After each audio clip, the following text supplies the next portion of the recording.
야곱에게 12아들이 있는데 그 중에 첫 아들 장남은 르우벤입니다. 하지만 르우벤은 불행하게도 장자임에도 불구하고 장자임에도 불구하고 실질적으로는 장자의 명분을 갖지 못했습니다. 그 이유를 역대상 5장 1절에서 이렇게 밝히고 있습니다. 르우벤은 장자라도 그의 아버지의 침상을 더럽혔으므로, 이렇게 그 이유를 밝혔습니다. 아버지의 침상을 더럽힌 것, 이것이 르우벤이 장자의 명분을 갖지 못한 이유였습니다. 자, 그러니까 르우벤이 생물학적으로는 장자였지만 그럼에도 불구하고 실질적으로는 장자가 되지 못했던 이유는 르우벤이 아버지의 침상을 더럽혔기 때문이라는 겁니다.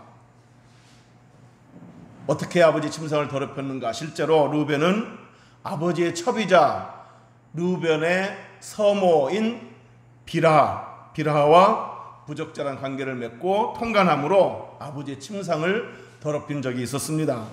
자, 그래서 창세기 49장에서 보면 야곱이 죽기 전에 야곱이 죽기 전에 12아들을 일일이 이렇게 축복해 주는데, 르우벤을 위한 축복의 내용을 보면 축복이라기보다는 저주에 가깝습니다.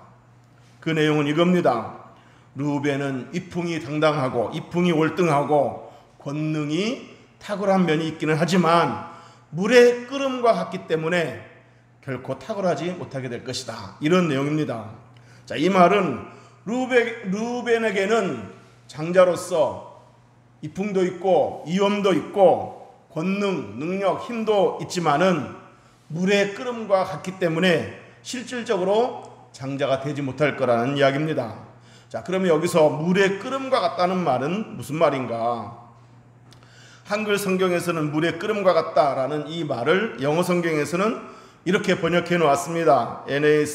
NASB 영어 성경에서는 uncontrolled as water 이렇게 번역되어 있습니다. 자, 그러니까 물처럼 제어가 안 되는, 물처럼 자제가 안 되는 이런 의미입니다. NIV 영어 성경에서는 turbulent as the water라고 번역되어 있는데, 물처럼 격동적인, 물처럼 거세고 사나운, 물처럼 충동적인 이런 의미입니다. 쉬운 성경에서는, 우리말 쉬운 성경에서는 이렇게 번역해 놓았습니다. 하지만 너는 물처럼 제멋대로라. 앞으로 으뜸이 되지 못할 것이다. 네가 네 아버지 침대에 올라가 그 침대를 더럽혔기 때문이다. 이렇게 번역해 놓았습니다. 자, 이처럼 르우벤은 자기 자신을 자제하지 못하고 컨트롤하지 못하고 충동적인 행동으로 그의 서모와 간통을 저질러서 아버지의 침상을 더럽히고야 말았습니다. 자, 그래서 르우벤은 장자의 명분을 갖지 못했다고 그랬습니다. 자, 그러면 이 장자의 명분이 누구에게로 돌아갔겠습니까? 역대상 5장 1절에 보면 이렇게 되어 있습니다. 제가 읽어드리겠습니다. 잘 들어보세요. 르우벤은 장자라도 그의 아버지 침상을 더럽혔으므로 장자의 명분이 이스라엘의 아들, 즉 야곱의 아들입니다. 야곱의 아들 요셉의 자손에게로 돌아가서, 이렇게 되어 있습니다. 자, 그러니까 이 르우벤의 그 장자권이 야곱의 11번째 아들 요셉에게로 돌아갔다는 얘기입니다. 역대상 5장 2절에 보면 유다는 형제보다 뛰어나고 주권자가 유다에게서 났으나 장자의 명분은 요셉에게 있으니라 라고 했습니다. 자, 그러니까 야곱의 12아들 중에서 르우벤은 장자였지만 르우벤은 장자권을 박탈당하고 그 11번째 아들 요셉에게로 그 장자의 명분이 돌아갔습니다. 그리고 유다는 통치권, 왕권을 얻었습니다. 네 번째 아들 유다는 왕권을 얻었고 11번째 아들 요셉은 장자권을 얻었습니다. 그러니까 르우벤은 장자라도 이것도 저것도 아무것도 얻지 못했습니다. 자, 그러면 여러분, 장자의 명분을 얻게 되면 어떤 권리가 주어지게 될까요? 신명기 21장 17절에서 보면 장자의 명분을 가진 자는 다른 형제보다 두 몫의 상속을 받는다고 그랬습니다. 두 몫의 상속을 받는다고 성경은 말하고 있습니다. 자, 실제로 훗날 야곱의 그 12 아들들이 이제 가나안 땅에 들어가서 땅을 분배받을 때, 그 가나안 땅을 분배받을 때 다른 형제들은 각각 한 지파씩 차지했지만 요셉은 두 지파를 차지했습니다. 그러니까 자신의 두 아들 므낫세와 에브라임이 각각 한 지파씩 차지하므로 결국 요셉은 두 배의 지파를 두 배의 몫을 얻게 된 겁니다. 대신에 야곱의 아들 중에 레위는 명분상으로는 지파를 갖고 있었지만 땅을 분배받지는 않았습니다. 왜냐하면 레위는 하나님의 그 성막 봉사자로서 선택받았기 때문에 하나님께서 레위에게는 땅을 주시지 않았고 그저 여러 지파에 흩어져 살면서 성막 봉사에만 전념하도록 이렇게 레위에게는 레위와 레위 자손에게는 시켰기 때문에 레위에게는 땅을 분배하지 않았습니다. 자, 그러니까 모두 12지파인데 레위가 빠지고 요셉이 빠지고 그 대신 므낫세와 에브라임, 요셉의 두 아들 므낫세, 에브라임이 들어가서 12지파가 되는 거죠. 만약에 요셉 지파 그러면 거기에는 이제 레위 지파 들어가고 요셉 지파 들어가고 므낫세와 에브라임 지파가 빠집니다. 그러니까 12지파를 얘기할 때 어떤 때는 요셉 지파라고도 하고 어떤 때는 레위 지파가 빠지면서 므낫세 지파, 에브라임 지파 두 지파를 얘기하면서 12지파를 이렇게 맞춥니다. 자, 지금까지 내용을 다시 한번 정리해서 말씀드리면 루벤은 야곱의 첫아들 장자였지만 하나님께서 루벤으로 하여금 장자가 되지 못하게 했다고 말씀드렸습니다. 그리고 그 장자의 명분을 요셉에게로 주었다 이렇게 말씀드렸습니다. 하나님이 루벤에게서 장자권을 뺏은 이유가 아버지의 침상을 더럽혔기 때문이라고 말씀드렸습니다. 그러니까 루벤은 하나님께 실망을 시켜드렸기 때문에 그 장자권에서 탈락이 되었다는 얘기입니다. 자, 그렇다면 요셉은 과연 어떤 면에서 하나님 보시기에 하나님 마음에 들었길래 여러 아들들이 있는데 그 중에 11번째 아들 요셉이 그 장자의 명분을 갖게 되었을까요? 자, 그 부분을 이렇게 살펴보도록 하겠습니다. 첫째로 요셉은 하나님을 높여드릴 줄 아는 사람이었습니다. 여러분, 요셉이 노예 생활을 하다가 억울하게 누명을 쓰고 감옥에 갇힌 신세가 되었는데, 자, 이때 마침 그 왕의 술 맡은 관원장, 떡 굽는 관원장, 이 두 관원장이 정치범으로 함께 요셉과 함께 같은 감옥에 갇히게 되었습니다. 자, 그래서 함께 수감 생활을 하게 되었는데 어느 날 이 두 관정이 동시에 꿈을 꾼 거예요. 그래서 그 꿈이 어떤 꿈인지를 몰라 난감해하고 있을 때 요셉이 그 꿈을 해석해 줬는데 그 꿈을 해석해 주면서 이렇게 말했습니다. 제가 당신들의 꿈을 해석해 줄 터인데 사실 당신들의 꿈을 해석해 줄 분은 제가 아니라 하나님입니다. 이렇게 하나님이 해석해 줄 거라고 이렇게 말하면서 꿈을 해석해 줍니다. 자, 이 말은 곧 요셉이 사람들 앞에서 하나님을 높여드렸다는 얘기입니다. 자, 그런가 하면 또 애굽의 그 바로왕이 꿈을 꿨는데 아무도 그 꿈을 해석해 줄 자가 없을 때 이 술 맡은 관원장이 이제 자기가 감옥에 있을 때 자기의 꿈을 해석해 줌으로 자기가 석방된 것을 기억하고 그 요셉을 기억하고 요셉을 왕에게 소개했습니다. 그래서 왕이 그 요셉을 불렀는데 요셉이 왕 앞에 서게 되자 왕이 이렇게 말했습니다. 너는 꿈을 들으면 그 꿈을 능히 잘 푼다고 들었다. 그러니 내 꿈도 한번 해석해봐라. 이렇게 말했습니다. 자, 이때도 요셉은 왕이시여, 왕의 꿈을 해석할 분은 제가 아니라 하나님이십니다. 이렇게 말하면서 그 꿈을 해석해 주었습니다. 자, 그러니까 요셉은 항상 사람들 앞에서 제가 아니라 하나님입니다. 저의 능력이 아니라 전능하신 하나님의 능력입니다 하고 하나님을 드러내며 하나님께 영광을 돌려드렸다는 겁니다. 자, 그런가 하면 두 번째로 요셉은 하나님의 은혜를 아는 사람이었고 또 하나님께 감사할 줄 아는 사람이었습니다. 여러분, 요셉이 애굽의 총리 대신이 된 후에 그 애굽에서 결혼해서 두 아들을 낳았는데 첫 아들을 낳고서 첫 아들의 이름을 므낫세라고 지었습니다. 므낫세란 이름 뜻은 잊어버림, 그런 뜻입니다. 왜 그렇게 지었을까요? 왜 잊어버림이라는 뜻을 가진 므낫세라고 이름을 지었을까요? 지난날의 아픔과 고통을 하나님이 다 잊게 하셨다. 지난날 많은 눈물도 있었고 아픔도 있었고 고통스러운 순간도 있었지만 이 모든 지난날의 아픔과 고통을 하나님이 다 잊게 만드셨다. 이런 의미로 잊어버림, 므낫세라는 이름을 지은 겁니다. 둘째 아들을 낳았을 때는 이름을 에브라임이라고 지었는데 에브라임 이름 뜻은 번성함 이런 뜻입니다. 자, 그러니까 요셉이 둘째 아들의 이름을 번성함 에브라임이라고 지은 이유는 또 뭐겠습니까?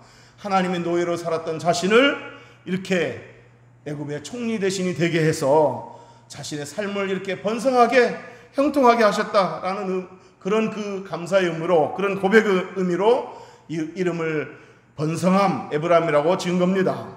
무슨 말이냐 하면 요셉은 하나님의 은혜를 아는 사람이었다는 겁니다. 그리고 하나님께 감사할 줄 아는 사람이었다는 겁니다. 지난날의 아픔도 눈물도 고통도 있게 하신 분도 하나님이시고 오늘날 이 총리 대신의 자리에 오를 수 있게 하신 분도 하나님이라는 사실을 알았던 거고 그것을 기억하고 감사할 줄 아는 사람이었다는 겁니다. 그래서 아들들의 이름을 그렇게 지었다는 겁니다.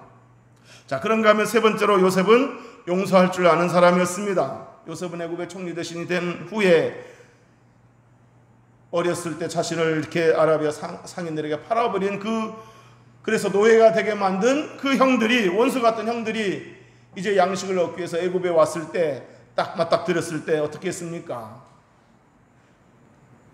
그 원수 같은 형들, 그 형들이 한 짓을 생각하면 당장이라도 옥에 쳐넣고 싶었겠지만 요셉은 그러지 않았습니다. 이렇게 말하며 용서했습니다. 당신들이 나를 이곳에 팔았다고 해서 근심하지 마소서, 한탄하지 마소서. 하나님이 우리 가족들의 생명을 구원하시려고 나를 당신들보다 앞서 이곳에 보내셨습니다. 이렇게 말하면서 다 용서해 주었습니다. 그러고서는 형들을, 아버지를 다 이제 애굽에 모셔오게 하고 애굽에서 같이 살았는데 마침내 이제 아버지가 죽고 장례를 치르고 났는데 이제 또 혹시 아버지가 죽었으니 요셉의 복수하면 어떨까 하고 형들이 두려워할 때 형들을 향해서 또 이렇게 말합니다. 두려워 마소서, 내가 당신들과 당신들의 자녀를 기르리이다 하면서 간곡한 말로 형들을 위로했다 그랬습니다. 자, 이렇게 요셉은 두려워하는 형들을 다 용서하며 오히려 이렇게 그들의 삶까지 책임져 주겠다고 하면서 형들을 위로해 주었습니다. 자, 이렇게 요셉은 사람들 앞에서 하나님을 높일 줄 아는 사람이었죠. 또 하나님의 은혜를 알고 하나님께 감사할 줄 아는 사람이었죠. 또 모든 상황을 하나님의 섭리로 돌리고 형들을 용서할 줄 아는 사람이었습니다. 자, 어쩌면 이런 면을 보고 하나님이 요셉의 이런 면을 보시고 르우벤이 갖고 있는 장자의 명분을 요셉에게 주신 것이 아닌가 이런 생각을 해볼 수 있다는 겁니다. 자, 그러나 여러분, 여기서 드리고 싶은 말씀은, 제가 이제 본격적으로 여러분들에게 드리고 싶은 말씀은 이겁니다. 요셉이 완전한 사람이었기 때문에 장자의 복을 받은 거다 이렇게 생각해서는 안 된다는 얘기입니다. 요셉이 장자의 복을 받을 만한 완전한 자격을 갖추었기 때문에 그 완전한 자격을 보고 하나님 요셉에게 장자의 복을 주셨다 이렇게 생각하면 안 된다는 얘기입니다. 물론 요셉이 다른 형제들과 비교했을 때 하나님께 복받을 만한 행실을 한 건 사실입니다. 다른 형제들에게 없는 믿음과 어떤 그 좋은 면, 선행, 그런 면들이 있는 것은 사실입니다. 자, 그렇다고 요셉이 하나님 앞에서 완전했기 때문에 장자의 복을 받은 것은 아니다. 이렇게 우리가 생각해야 된다는 겁니다. 여러분, 요셉의 선행이라는 것은, 요셉이 하나님 앞에 선한 행실을 한 것, 이것은 하나님의 무한하시고 풍성하시고 놀라우신 그 은혜에 비하면 아주 알량한 것들입니다. 그 알량한 선행, 하나님의 은혜에 비하면 너무나 미미한 것들, 알량한 것들, 그것을 하나님이 이쁘게 봐줬을 뿐이지 결코 요셉이 완전했기 때문에, 요셉이 그 충분히 자격을 갖췄기 때문에 장자의 복을 받은 것은 아니라는 얘기입니다. 전적으로 요셉이 복을 받은 것은 전적으로 하나님의 은혜입니다. 믿습니까?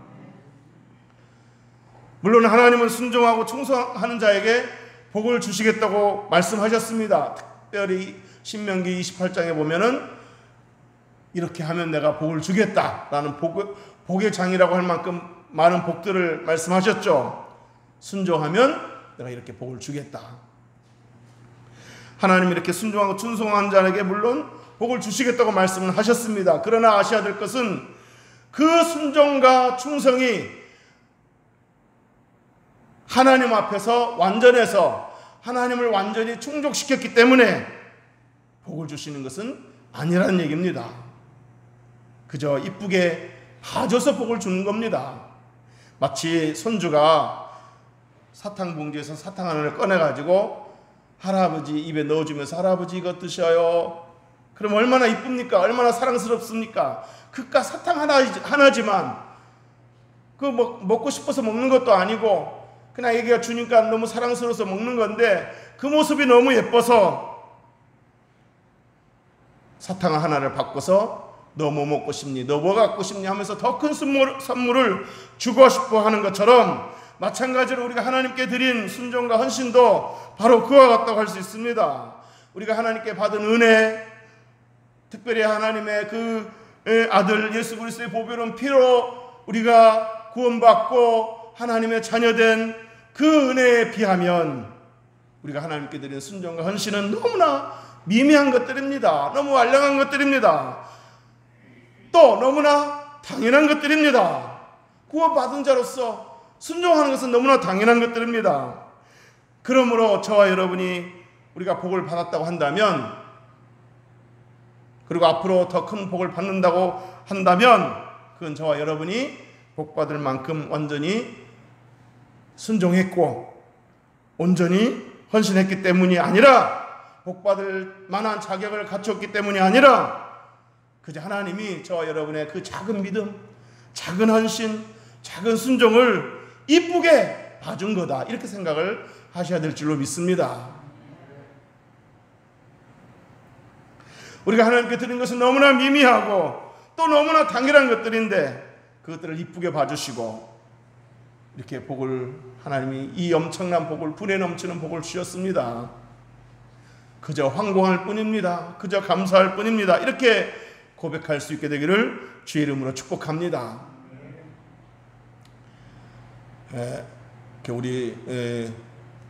우리 중에 어떤 분이 이렇게 제주도 가서 2박 3일 멋진 여행을 하고 돌아오셨는데, 참 젊었을 때, 물론 지금도 젊지만 젊었을 때 고생도 많이 하고 눈물도 많이 흘렸지만 그 모든 것들을 잊게 하고, 므낫세라는 이름처럼 그 모든 것들을 잊게 하고 이렇게 하나님 주신 그 은혜들을 누린 것을 생각해 보니까 저도 너무 감사하는 거예요. 그렇게 하나님께서 누리게 하시고 이렇게 큰 복을 주신 것은 앞으로 저나 여러분이나 또 그런 그 복을 받을 때, 누릴 때 항상 기억해야 될 것은